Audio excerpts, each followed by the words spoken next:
आप देख रहे हैं अल्फा डिफेंस हिंदी में आपका स्वागत है। आप हमें ज्वाइन कर सकते हैं सोशल मीडिया पर, फेसबुक, इंस्टाग्राम, ट्विटर और इंग्लिश व्यूअर्स हमें ज्वाइन कर सकते हैं अल्फा डिफेंस इंग्लिश पर।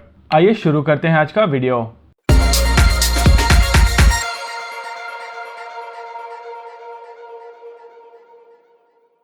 आज के इस वीडियो में हम लोग बात करेंगे पैंगोंग त्सो के बारे में और समझने की कोशिश करेंगे कि इस समय यहाँ पर क्या स्थिति है।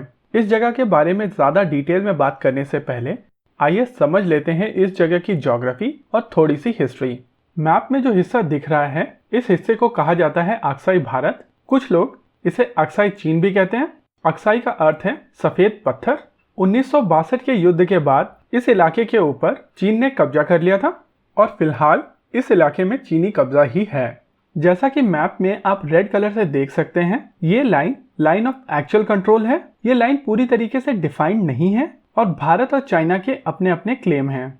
आइए इसको देखते हैं थोड़ा क्लोजली। जैसा कि आप देख सकते हैं कि लद्दाख का नॉर्दर्न हिस्सा इस लाइन की दूसरी तरफ है और यहाँ पे जो दूसरी रेड लाइन दिखाई दे रही है वो माना जाता है कि 1962 के युद्ध का मेन कारण थी। ये है एक रोड, इस रोड का नाम है G219 और ये रोड चाइना के वीगर ऑटोनोमस रीजन को तिब्बत की राजधानी लासा से कनेक्ट करता है और अब चाइना प्लान कर रहा है कि इस रोड को एक्सटेंड किया जाएगा वियतनाम के बॉर्डर तक। ये रोड चाइना के लिए उतना ही सिग्निफिकेंट है जितना कि भारत के लिए DSDBO रोड। आइए देखते हैं इस मैप को थोड़ा और डिटेल में। स्क्रीन पर जो ये छोटा सा ब्लू कलर का हिस्सा नजर आ रहा है, ये हिस्सा है पैंगोंग त्सो। पैंगोंग त्सो 135 किलोमीटर लंबा एक लेक है। 1962 से पहले इस लेक का 40% हिस्सा भारत में था और 60% हिस्सा तिब्बत में। स्क्रीन पर आप ये येलो कलर की जो लाइन देख रहे हैं, जिसको रेड कलर से डार्कन किया गया है, ये लाइन है G219। जी हाँ, वही रोड जो अक्साई भारत से निकल के जाता है, जिसको कई लोग अक्साई चीन कहते हैं। ये रोड पैंगोंग त्सो के ईस्टर्न किनारे से निकल के जाती है और इसीलिए पैंगोंग त्सो चाइना के लिए बहुत ज़्यादा क्रूशल हो जाता है। वहीं क्योंकि इस रोड के माध्यम से चाइना अपनी इन्फेंट्री और आर्टिलरी डिविजन्स बहुत जल्दी इस इलाके में डिप्लॉय कर सकता है, इसी वजह से भारत के लिए ये इलाका बहुत ज़्यादा क्रूशल हो जाता है।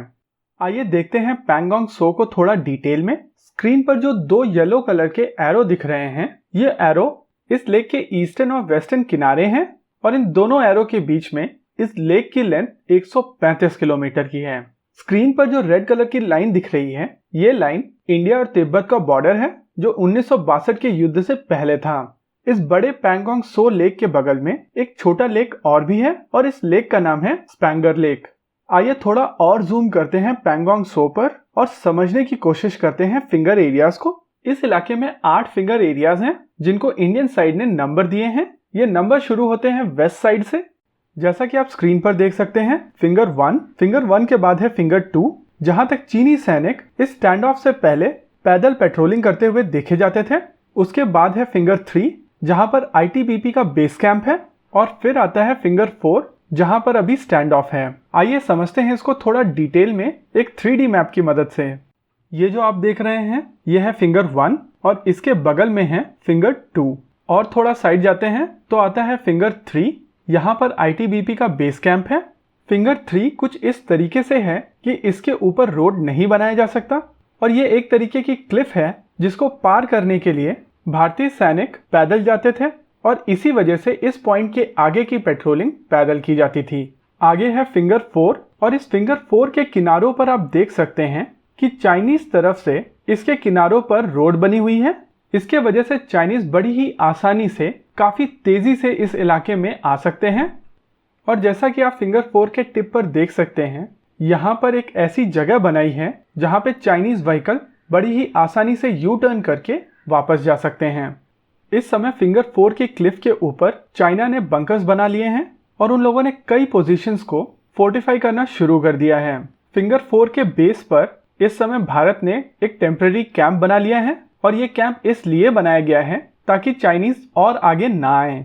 फिंगर 3 का क्लिफ भारतीय सेना को एक नेचुरल डिसएडवांटेज देता है क्योंकि इस क्लिफ के कारण भारतीय सेना आगे तक रोड नहीं बना पाई। हालांकि फिंगर 3 पर ITBP का जो बेस कैंप है वो काफ़ी बड़ा बेस कैंप है और यहाँ तक भारत का एक टार रोड आता है। ये रोड एक ऑल वेदर रोड है और इस रोड की मदद से भारत काफी आसानी से आगे तक आर्मर ला सकता है। फिंगर 4 के ऊपर जो क्लिफ है उसकी शेडो में फिंगर 5, फिंगर 6, फिंगर 7 और फिंगर 8 है। फिंगर 8 पर चाइना का एक बड़ा कैंप है और इस स्टैंड ऑफ के पहले तक भारत के सैनिक इस फिंगर 8 तक पैदल पेट्रोलिंग करते थे। भारत के हिसाब से line of actual control finger 8 से शुरू होती है और भारत और तिब्बत बॉर्डर इससे काफी ज्यादा दूर तकरीबन 19 से 20 किलोमीटर पूरब में है, यानी कि ईस्ट साइड में है।